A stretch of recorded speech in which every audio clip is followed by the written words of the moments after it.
going to be making a teepee chair. Now the teepee chair was used by the Native Americans in the teepees, and they used to use them at the end of their beds to sit up. They were mainly just backrests. But this chair we're making, you can also use it the same way you can use a bushcraft hammock chair, and you can suspend it from a higher tripod and you can sit elevated. Now there's two different types of chairs we're going to be making today. There's this one which can do lots of different things. It even turns into a backpack. I've spent this week working out all the dimensions for you. And we're going to be making a simpler version. I'll show you the simpler version first. So this is one that I made a few years ago, and it doesn't have a sleeve running down the side. This one has a sleeve running down each side of it, and I'll show you why later. But this one is more simple. It just has lamp wick on it, and you just put your branches through that. Now this is made out of white canvas. Now I painted this with acrylic paint, and if you paint canvas with acrylic paint, if you put a piece of paper over it when it's dry and iron it, the paint becomes waterproof and it locks in the fabric. So you'll be able to make a basic version or the more complicated version using the same pattern, what we're doing today. So of course I put my spirit animal on, which is of course a red fox. And I used this one when I went to Finland. It was great because when you dig out the fire pit, you have a trench, and then this sat on top of the trench as a backrest, and my feet were elevated and just went down in the trench next to the fire. So it works great for snow and sitting directly on the floor. But the new design I've done, you can suspend it higher, and you can also do other things with it, like make a normal conventional hammock. You can use it for collecting rainwater, carrying firewood, but we'll go into that later. So this particular chair uses 3 poles. You can cut these from the woods. Now you don't actually need poles to erect this chair. All you need is a single tree, or even a line across between 2 trees, and you can suspend it from these anchor points here. But like I say, 3 poles which you can cut from the woods. I just claps it down.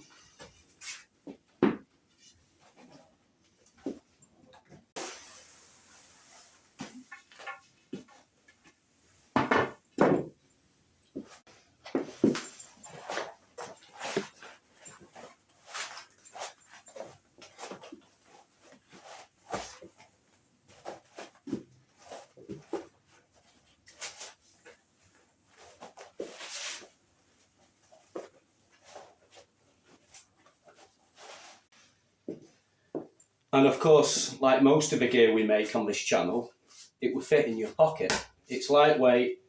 You know, if you used to make this out of sil nylon or something like that, it could be super lightweight. You could even make it smaller. But the pattern we're using today is going to be for this size, but you can take it smaller if you want. We're going to be making out of wax canvas, and we're going to be using some normal cotton canvas as well, and some leather. So you're going to need about 4 eyelets for this. Of course, you don't have to use cotton canvas. You don't have to use wax canvas. You can use old curtains, anything you like. You know, it's entirely up to you, and you can design this however you like. You can improve on my design. Like I said, I've spent about a week working out the measurements and what it can do. Like I said, it can turn into a rucksack. And when I say a rucksack, it's a very primitive rucksack. It's more like something you would use in an emergency. Let's say you're out hiking or something like that, and you know you wanted to carry some firewood back to camp, or you know, carry some water from a stream. You can easily turn this into a Roycroft pack frame quite quickly with just a few branches from the woods. So I'm going to give you the measurements of the cloth you need to start off with.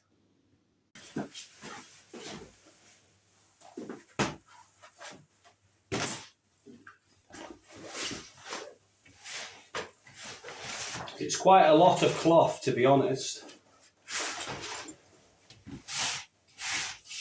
You can get this wax canvas from Amazon.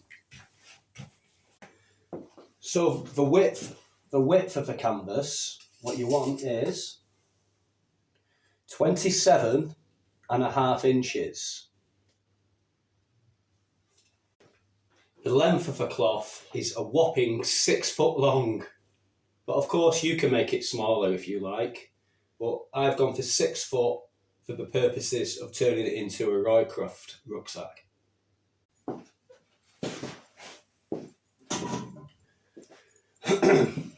So the first thing we need to do now is find the centre of the fabric. We can do that simply just by folding it in half. Fold it in half. Hold it with your thumb or something and mark it with a piece of chalk, like so. Okay, that's the first thing we need to do. Now you have your mark, what we want to do is have 4 inches either side. So it's 8 inches across. The easiest way to do that is put the 4 on the 4 inches on the mark 4 inches that way, and to the 8 inches there. Okay? Because what we're going to be doing, we're going to be folding the fabric to create the shape in a minute, and this is a part we fold it to. This is probably the simplest way of explaining it. So we're creating the edges here, you see. Now we're going to measure 45 inches from here down the length of the fabric, okay? So that's 45 inches. Now you're better off doing it near the edge of the fabric. Just find 45 inches. See, it's quite a long piece of fabric. It doesn't fit on my table as such. Don't worry if it's not exact. It doesn't really matter. So go to 45 inches and mark it. Okay. Like so. Now we're going to fold from the mark here, like that. Hold it with your finger to the mark at the bottom. Straighten it up. Like I said, don't worry if it's not perfect at this point. It doesn't matter too much. Okay. And this wax canvas, I can rub it with my hand and it will leave a natural mark. But if you're using something else, you're going to have to run a pen down it or chalk or something. Well, now I've marked that out, I'll go over it with my chalk so you can see it. We're going to cut that out. So I have this old piece of laminate flooring that I use as a straight edge for everything. You know, you find yourself a stick or something like this, save you a lot of messing around. Just line it up, make sure it's right, and then I'll run the chalk down.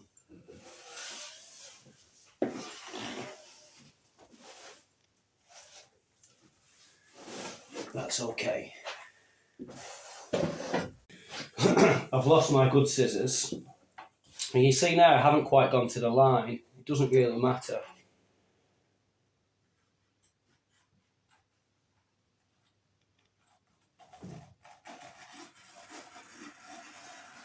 I'm using the crease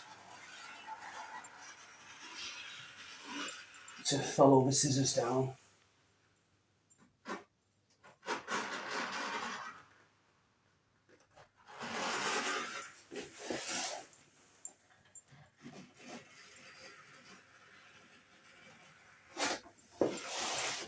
Okay, now we've done that, fold it in half and we can get the mark off the cut we've just done.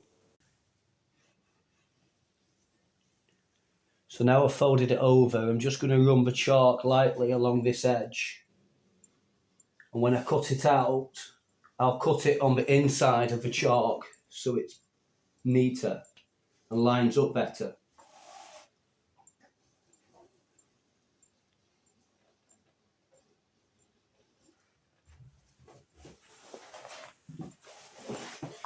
Now just cut this side out. Keep your fabric, we're going to be using that for other projects. What we're going to do now, we've cut it out to the shape. We're going to get the sewing machine out and we're going to hem it all the way around. Now I suggest that you double hem it because it will make it stronger. But because I'm limited on time in this video, I'm only going to single hem it. Okay, but I suggest you double hem it. That means you fold it over once and you fold it over again and then stitch it. It just makes it stronger. Magic.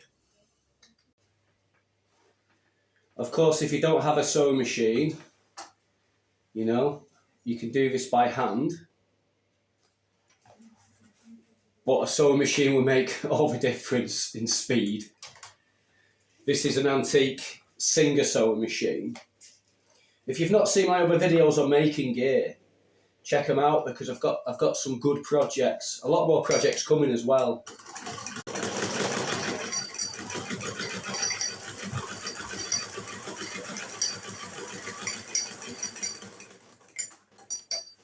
I've seen a lot of these chairs about. I've seen some made out of corn sacks. You know, you can make them out of wool blankets. I've even seen them made out of t-shirts, you know, so, you know, if you was in a situation you didn't have a chair, even watching this video and you don't make the chair, you know how they go together.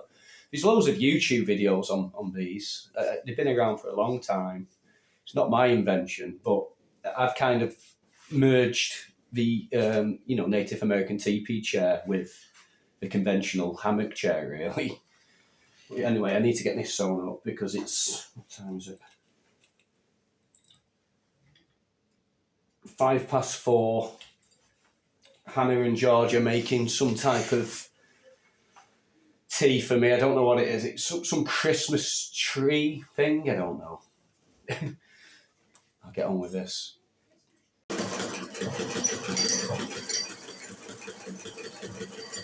One of the things that gets me when I'm on a big trip is not being able to lean back on anything. You know, when we go to the Arctic, we don't take chairs. We only take these. We've only started taking these on the last couple of trips. And having this, just something to lean back on, it just takes all that pain out of my lower back. You know, I suffer with my back terribly. And, you know, this just makes a big difference. I mean, if you was into backpacking really lightweight and you don't take a chair because you want to be super lightweight, this is something, you know, you could make out of silk even, you know.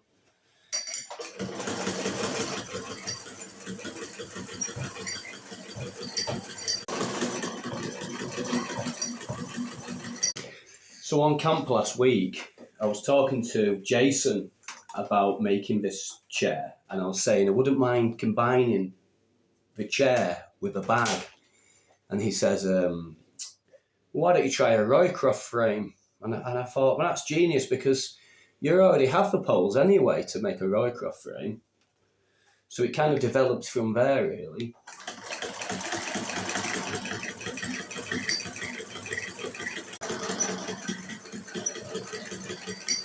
I actually think that every household should have a sewing machine like this. It makes sense. I mean, everyone talks about recycling, but people throw clothes away and then they go out and buy dishcloths. You know, think about it. It's just a piece of fabric. You could get old shirts that are worn out, cut them into squares, use them as dishcloths. You know, recycling's great. I went charity shopping after work and I got myself a sheepskin coat for £12. It's a bit worn out, but it's ideal for what I want to do with it. If you remember the Trapper Hat video, I talked about making one out of sheepskin, and I made mine out of wool. So I've got the coat, so I think I'm going to make one out of sheepskin, and I'm also going to make a few other bits, and I'm thinking taking the sleeves off the sheepskin coat and making it into like a body warmer. We see how that turns out.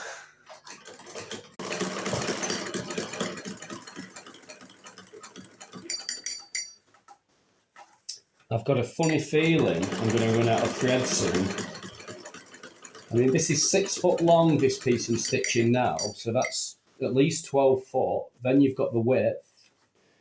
You know, we're probably getting on to like, I don't know, 15 foot maybe.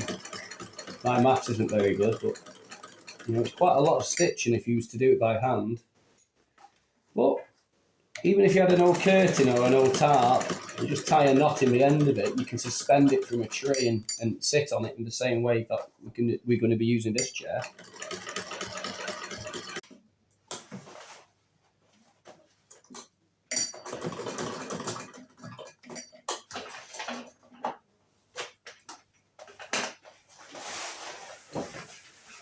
Right, that's all hemmed up now. I'll just get rid of the sewing machine.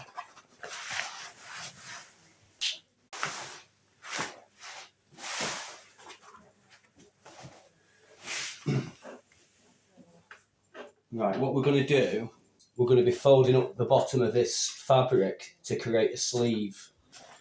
And the reason we're doing that is you can run cordage through it, and you can also run a stick through it as part of the structure of this chair, and it will help you form the structure of the pack frame. So we want to fold up the bottom of this, don't we? So I've just measured the other one I've already made, the prototype, and it was about 4 inches. So I'll just go with that. In fact, looking at that, I'm going to stay there. We'll go 6 inches. I'm going to keep it bigger because that way you can put a bigger stick through if you need to. You don't have to worry about finding a skinny stick. And it would be stronger. Right, a good idea, I think, is to just lightly mark it with chalk. So when we come to stitch it with the sewing machine or by hand, we can see the line and keep to that to keep it nice and straight.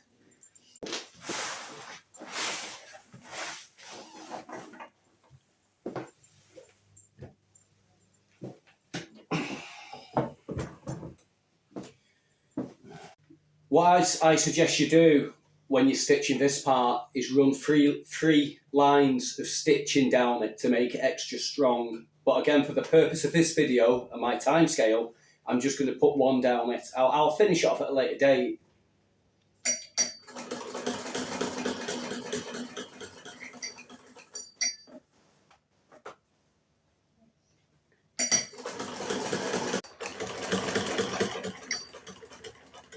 I know I could do this a lot neater. If it was a product I was going to be selling on my craft stall or something like that, I would put a lot more, you know, time into it.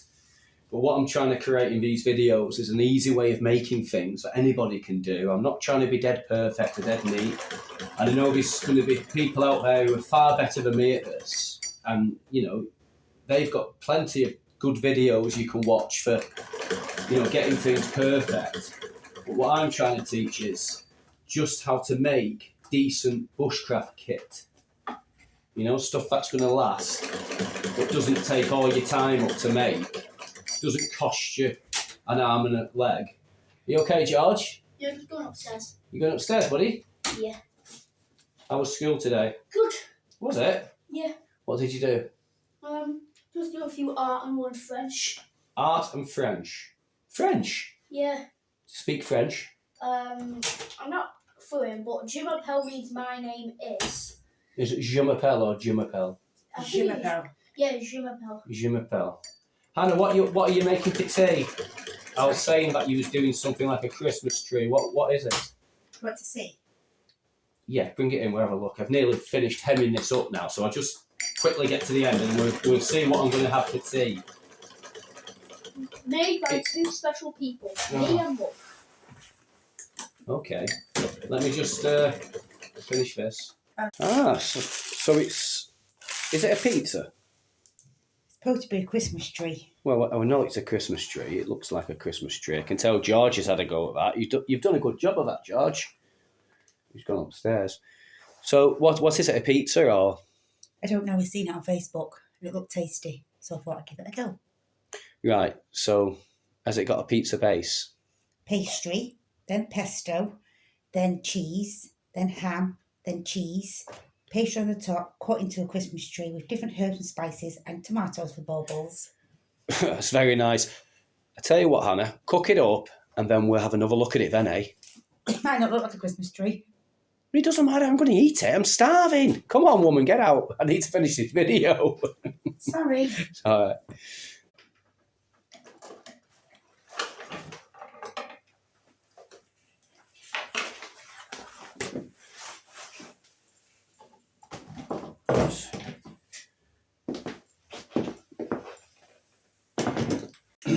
Right, so you've got your bottom sleeve. It's all hemmed up, assuming that you've double hemmed it all and you've triple stitched along this seam here. You're at a stage now where you could basically use it almost. All you would need to do is put some type of, webbing or even paracord or something like that, stitched every so often all the way up. And big enough so you could slide branches through them, or have it big enough so you can tie them round branches. And at the top here, you'd have to reinforce that with leather. Or you could put another fold over the top like that. Maybe fold it again, run a piece of cord through it, and that would bunch up and form the top of your hammock for tying to the top of your tripod, if you know what I mean. So you're pretty much ready to go. I mean, you don't even have to put the side tie-off parts on if you don't want. You could just bunch up the top like I just said, and you're ready to go. You've got yourself a hammock chair. But the one we're making now, stick with me and I'll show you the rest of it.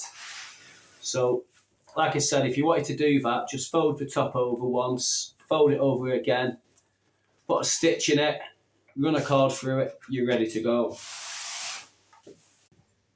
So yeah, I just basically folded two pieces of this lamp wick over, or sorry, one piece, just folded it over in itself, doubled it up, and just stitched it, You can do that if you like, but like I said, you don't need to, This is one of the first ones I made. So at the bottom, it's just left like that. I didn't stitch it or anything. But, if I was to do that and put some fabric, some cordage through there, that would bunch up. And the other end, if I folded over like I just said on the other project we're doing, you've got yourself a little hammock chair there you could suspend from a tree just with two lines. You wouldn't need any poles, But later on, either in this video, it depends how much time we've got. If I get time in this video,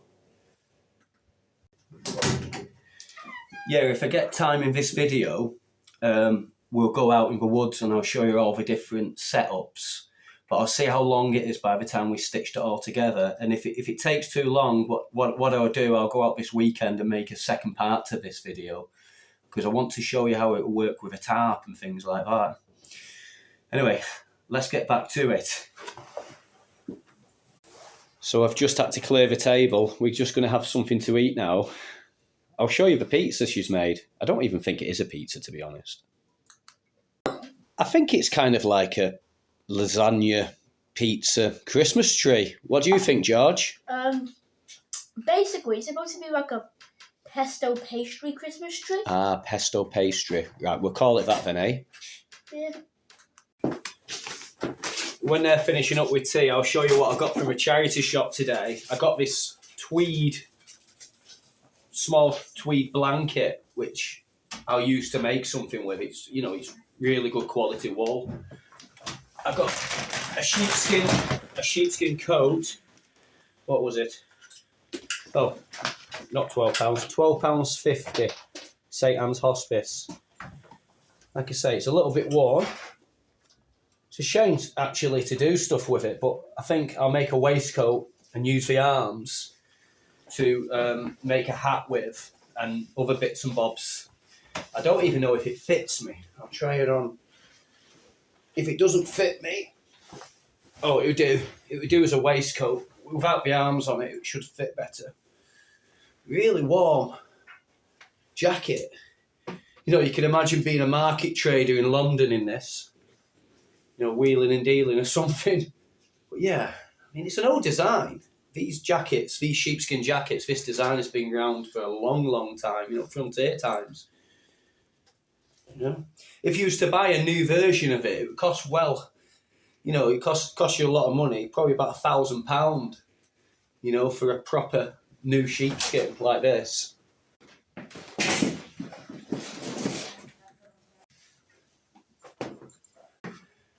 I've run out of leather nearly. I've got this old leather from an old horse saddle. In fact, no, it wasn't from an old horse saddle. It was from a military style gaiter thing. And I've got some canvas. What's this? Ah, bit of hessium. Don't need that. So we're gonna be making the sleeves now. These parts that run down here. So I'll get the measurements and we'll get them cut out, and I'll show you how to sew them on. I know what this piece is off. This is off when I made my tent. You might have seen my tent in some of my other videos. This was an offcut from a door section, I think. Yeah, mate. Yeah. Cheers, buddy. Right, so I'm going to make these sleeves a bit bigger than I did on the prototype, because even though I can get my poles in them, it's much easier to have thicker poles when you're out foraging for them. So we're going to go 7 inches, okay? So the width is going to be 7 inches, and you're going to want 2 of these. Let's get the length. 45 inches for the length you want. So cut out 2 pieces of fabric, 45 inches long by 7 inches wide. I use my straight edge actually. You know, not to cut corners or anything, but what I can actually do is use this straight edge because it's only about ½ an inch wider. It's not an exact science, so I'm just going to use the straight edge. You know, if you don't have a straight edge, you could use a book. You just keep moving the book along or anything like that.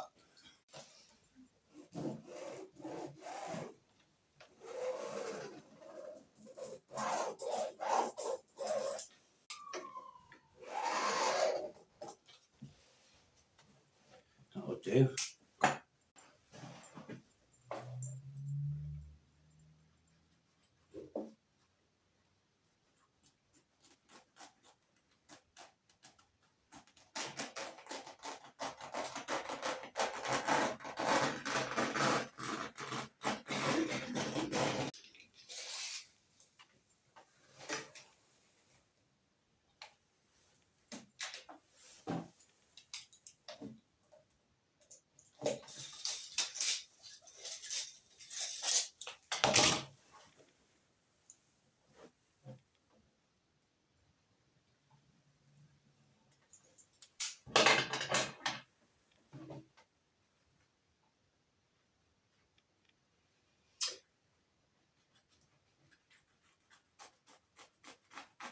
It's Friday night, so I might have a beer later on.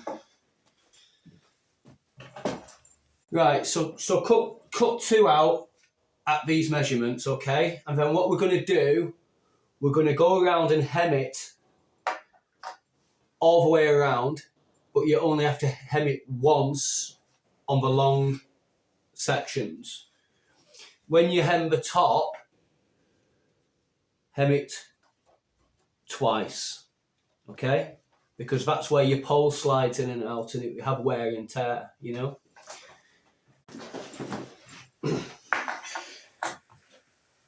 Now, for the purposes of this video, I'm going to just do one. I only need to show you how to stitch one on the chair. And then I'll show you the rest of it.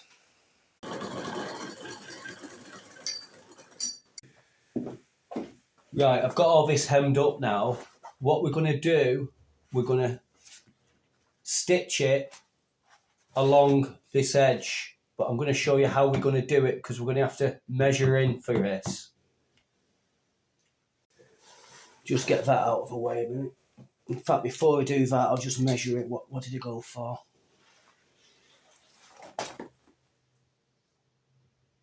An inch and a quarter, okay? So, from the top of your chair, the narrow part here, yeah, we're going to measure in an inch and a quarter, okay? There, yeah? And then we're going to go down here and do the same again, inch, quarter. And keep going down until the part where we cut the triangular section out ends.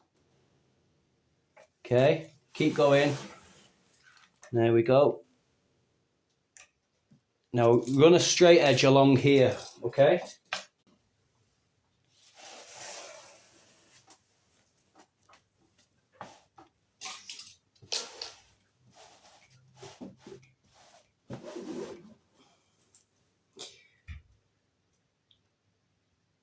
Go.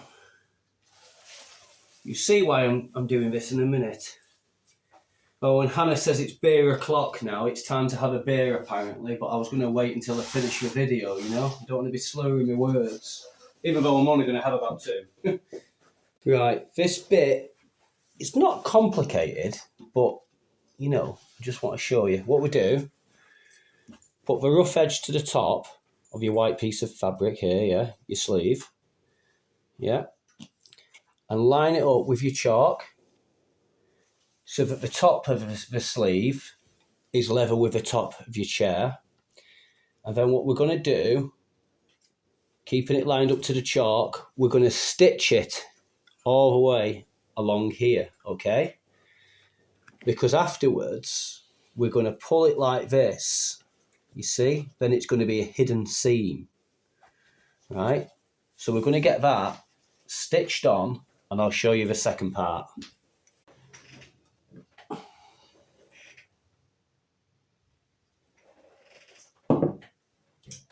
Better move that out of the way actually.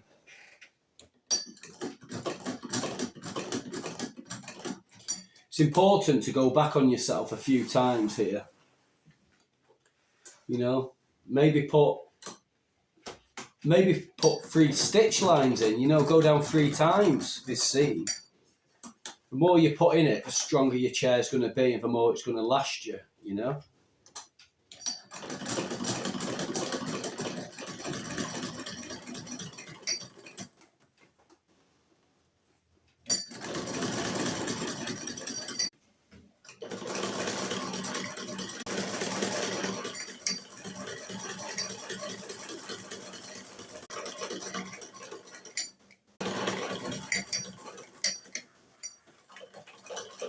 Right, now this is stitched all the way along, we're going to fold it over like this, okay?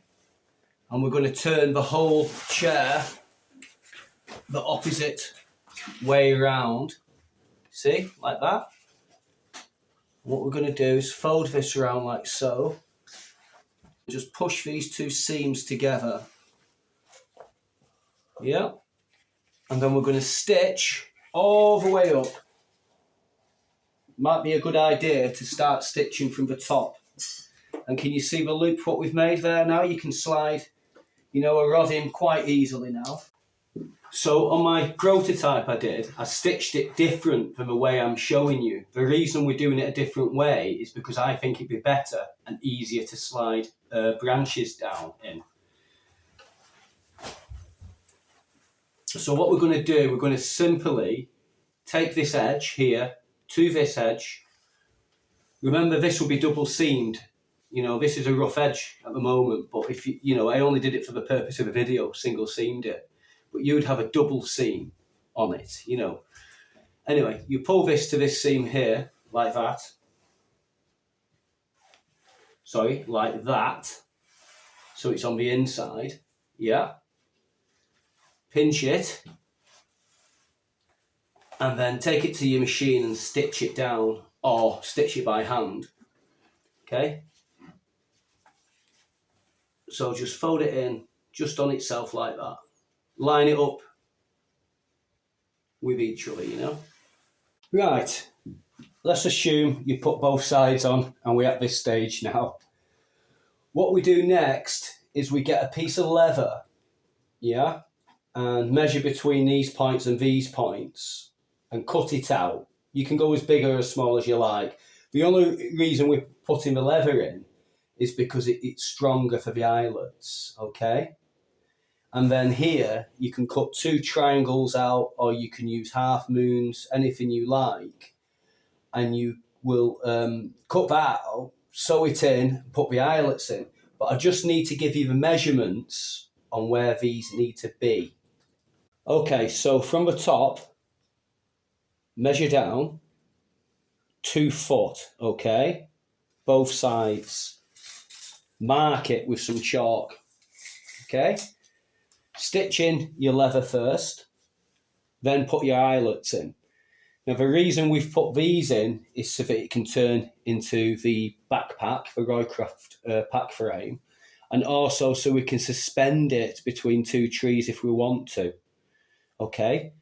Now we're running out of time for this video at the moment, and like I said earlier on, sorry, just knocked my camera. Like I said earlier on, I need to get out over this weekend to show you this in more detail. So I'm going to make a second part to this video. You know, the next video I do, I'll get out to the woods and we'll do loads of filming. Now, we've had a bad weather warning for this weekend, thunderstorms and things, and, you know, very strong winds. It's not ideal to be in woodland in very strong winds. It's dangerous, you know. Trees falling over, branches falling off, things like that. So if I have to, I'll take you in my man cave. You've not seen my man cave. You've seen my cabin. You've seen my Viking house. You've seen in here, but you've not seen my man cave. So that would be quite interesting to do a demonstration in there of everything. So please subscribe to the channel. It's important because the algorithm's not picking up new YouTubers very well. You know, it doesn't throw out the information. Some people at work have done a search on make your own bushcraft kit, and I'm not even on there, even though other videos have come up that have got a totally different title, you know. But anyway, subscribe and you can find me because I've got lots more crafts coming. And like I said, I'm going to get this other video done over the weekend, so it'll be ready maybe Sunday. And you can watch the rest of this being used. But I'm going to have a beer now because what time is it? Remember it was like 4 o'clock before. And now it's just gone 20 to 8. Okay, so I've been at it some hours, you know. So I'm going to have a beer, chill out. And, you know, I'll see you soon. Cheers for watching.